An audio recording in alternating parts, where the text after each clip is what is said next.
தேடி தேடி சென்று சோறு தின்பதையும், தேவையே இல்லாமல் அவுட்டிங் என்ற பெயரில் ஊர் சுற்றுவதையும், நடுராத்திரியில் திரைப்படம் பார்க்கப் போவதையும், நாகரிகம் என்ற பெயரில் அநாகரிகத்தில் ஈடுபடுவதையுமே இந்த தலைமுறையினர் வாழ்வியலாக ஆக்கி வருகின்றார்கள்.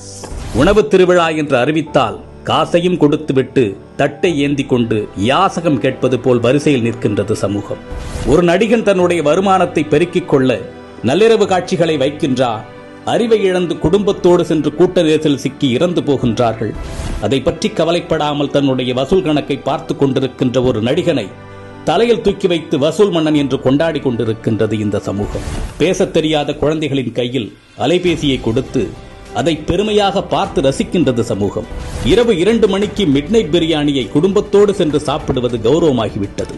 நீங்கள் உங்கள் குழந்தைகளுக்கு உணவு கொடுக்கவில்லை, ஸ்லோ பாய்சன் கொடுக்கின்றீர்கள். உங்கள் தலைமுறையை மலடாக்குவதற்கு மருந்து கொடுத்துக் கொண்டிருக்கின்றீர்கள்.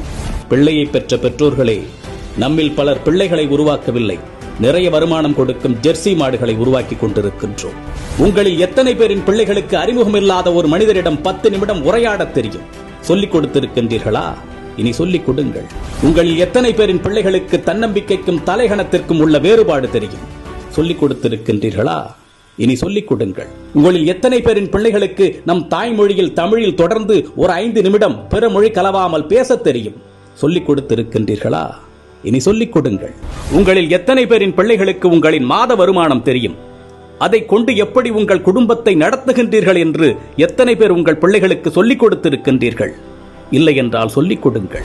அது தெரியாததால் தான் இன்று பலர் லட்சத்தில் வருமானம் ஈட்டியும் இஎம்ஐயில் வாழ்க்கையை தொலைத்து விழி பிதுங்கி நின்று கொண்டிருக்கின்றார்கள். ஆண் பிள்ளைகளோ பெண் பிள்ளைகளோ, உடல் வெட்கம் என்றால் என்ன என்று சொல்லிக் கொடுங்கள்.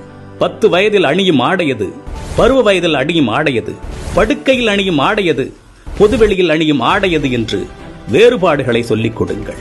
நம்மில் பல பேரின் பிள்ளைகளுக்கு ஐபோனின் விலை தெரியும், வந்த திரைப்படத்தின் வசூல், வரப்போகும் திரைப்படத்தின் புள்ளி விவரங்கள் எல்லாமே தெரியும்.